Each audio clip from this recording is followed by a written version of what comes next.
Hello again, Paul here. Spring is in the air. As you can hear in the background, the geese are finally coming back to the pond, which is always a nice sign. The ice is gone, all the snow is gone, and for me, it's time to get the greenhouse ready. Uh, the one advantage, I guess, of living outside the cities is to kind of do what you want on your own land, getting away from the people. If that situation ever comes up where, things are starting to come apart, it's nice to be isolated a bit.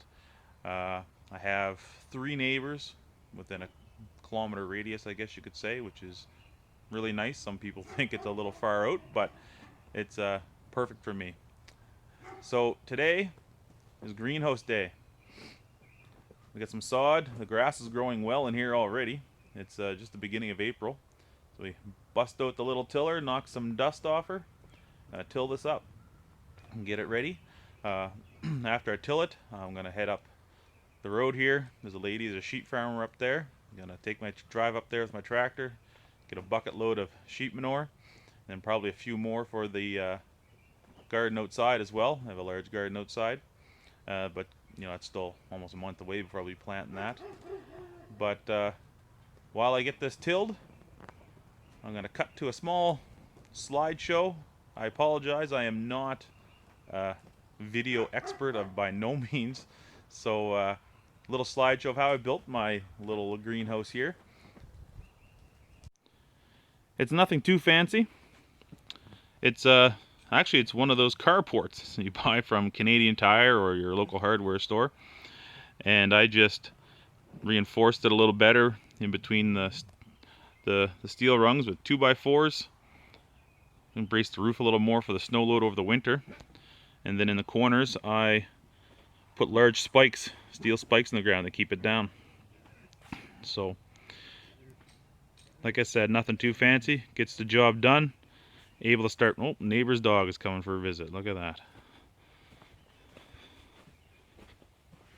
What are you doing over here, Sky? There she goes. Anyway, while I till this up, I'm going to cut to a short slideshow, and you can kind of see how I built this thing.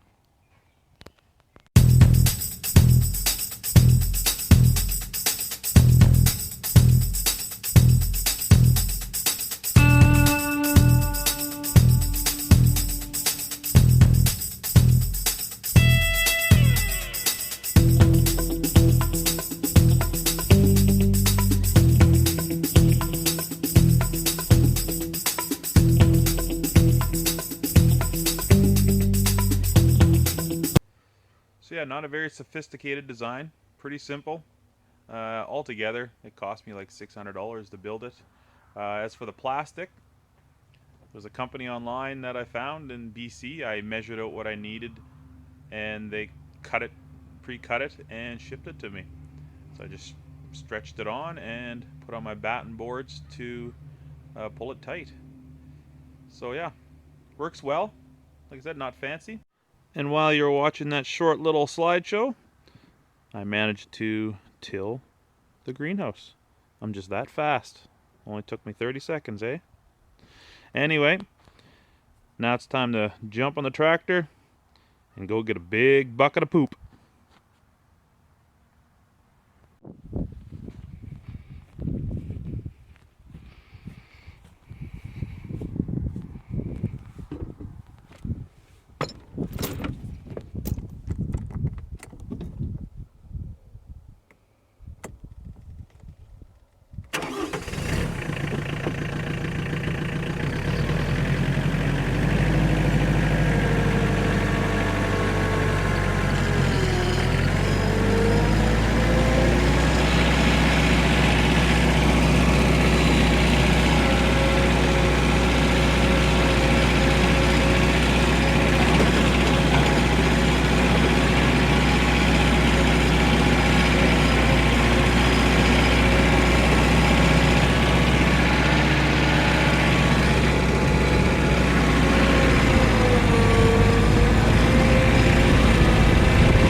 Well, I learned two good things today. Number one, don't drop your camera. Not a good idea. And number two, if you do drop your camera, make sure it's still working properly. You missed out on some awesome footage of me shoveling poop, spreading poop, tilling poop, raking poop, and making these awesome windrows. So everything's raked, got my rows in, a little wet on the far end there, a little dry on this end, but it's all good. So now we're going to go inside, check on my seedlings that I've been growing, some items that I get started early, and we won't be putting any of them in the ground today, still a little early, but we'll check on them, see how they're doing, and then I'll probably put some actual seeds in the ground here, maybe start my beets. Last year I had beets at the end of May, which was really good, and I ended up getting three crops of beets. And maybe I'll plant some corn today too, because it'll take at least 3 to 4 weeks before it pops out of the ground.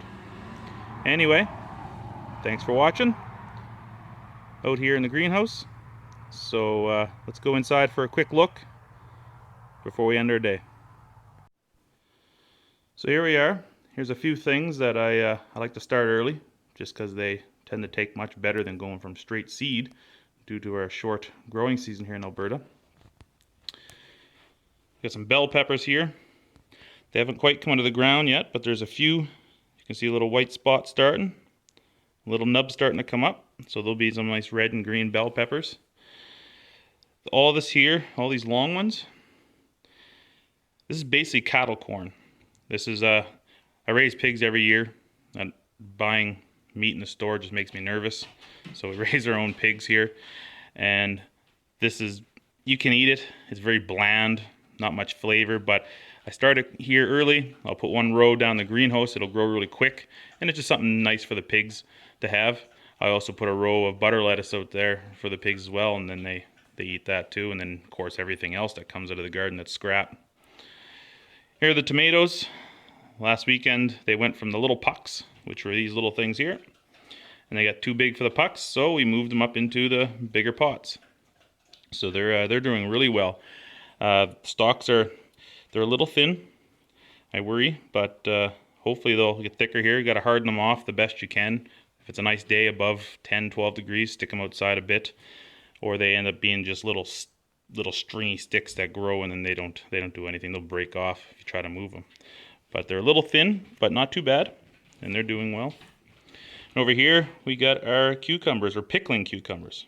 I really don't like cucumbers at all, but I love making pickles, so I do all my own pickling.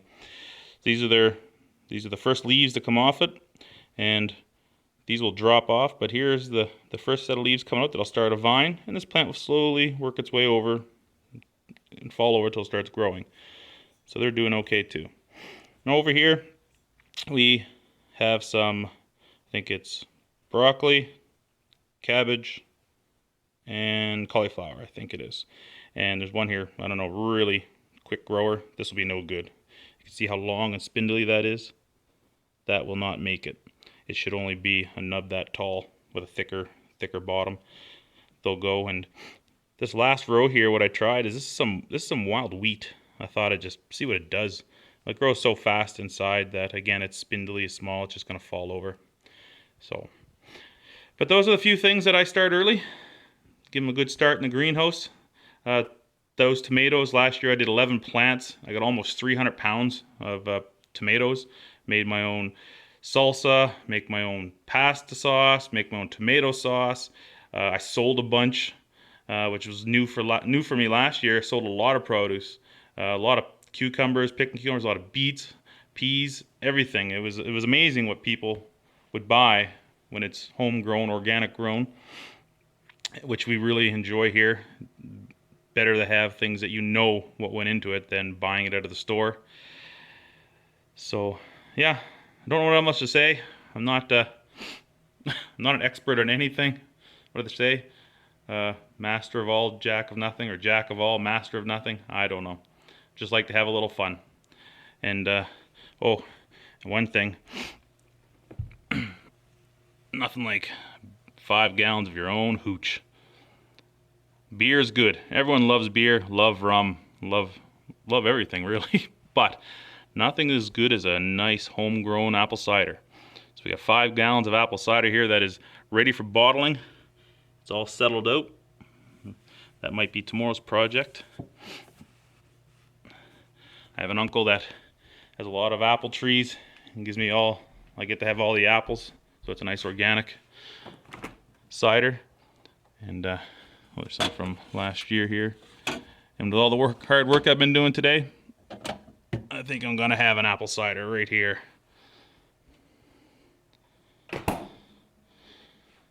For anybody that's watching in the Olds, Alberta area, if you give me your Corona bottles and your legal age, I may just give you a little taste of some of my homegrown apple cider. I collect as many of these bottles as I can. If I was to choose beer, Corona is my beer of choice. But I am low on bottles for the amount that we make here. So again, if you're in the Olds, Alberta area and you have good, clean, no chips in your Corona bottles, maybe we can make a deal. Anyway, till next time, stay safe.